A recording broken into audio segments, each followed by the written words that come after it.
عبدالله ابن مبارک رضی الله عنه ته یو کس راغی او عرض یې وکړو اوصني ما ته وصیت وکا او خسته خبرې راته وکا.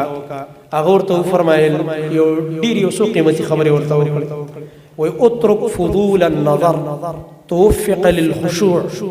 دا نظر دی غلط مې استعمالوه، الله به توفیق د خشوع درکړي، زړه کې به د الله یاره راشي. څوک چې خپل نظر غلط استعمالوي او خاص کر دی موبایل کې هر شی ګوري، د ده په زړه کې خشوع د الله یاره نه راځي، د الله یو سزا دله ورکړي.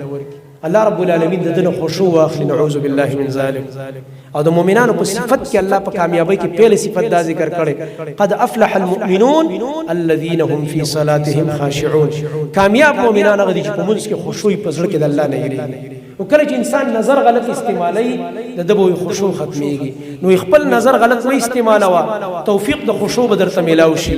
واترک فضول الكلام توفق للحکمه. او فضول خبرې مه کوه، طالب الله د حکمت توفیق درکړي، د خولې نه به د ښایسته خبرې راوځي. تاسو ګورئ څوک چې بې ځایه خبرې ډېرې نه کوي، چې کله خبره کوي بهترینې خبرې د خولې نه راوځي، لږې خبرې کوي خو د کار خبرې کوي، مزیدارې خبرې. د خاموشۍ دا ګټه ده د بې ځایه خبرو نه. او واترک فضول الطعام توفق للعباده. او فضول طعامونه مخوره، مشکوک حرام چې بس په دې نه ګورئ دا شی جایز دی که ناجایز، خو خېټې ته ورچي، دا مه کوئ. نو الله رب العالمین به تعالی د عباداتو توفیق درکړي، الله به دې په خپله بندګۍ کې استعمال کړي.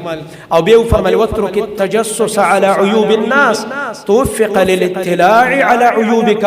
او بل دا کار وکړه چې د خلکو د عیبونو تجسس او جاسوسي نه مه کوه، چې ودې د فلانې څه چل کوي، د فلانې څه چل کوي، دا څه کوي دا. نو الله به توفیق درکړي چې د خلکو عیبونه نه لټې، نو تا ته به د خپل ځان عیبونه راښکاره شي، لکه ما کې خو دا غلطي ده، ما کې خو ځان ته متوجه شي. نو ځان به سم کې الله به دې جنت ته ورسوي. خپل ځان اصلاح ته به ایله متوجه شي کله چې نظر د بل نه راوړي.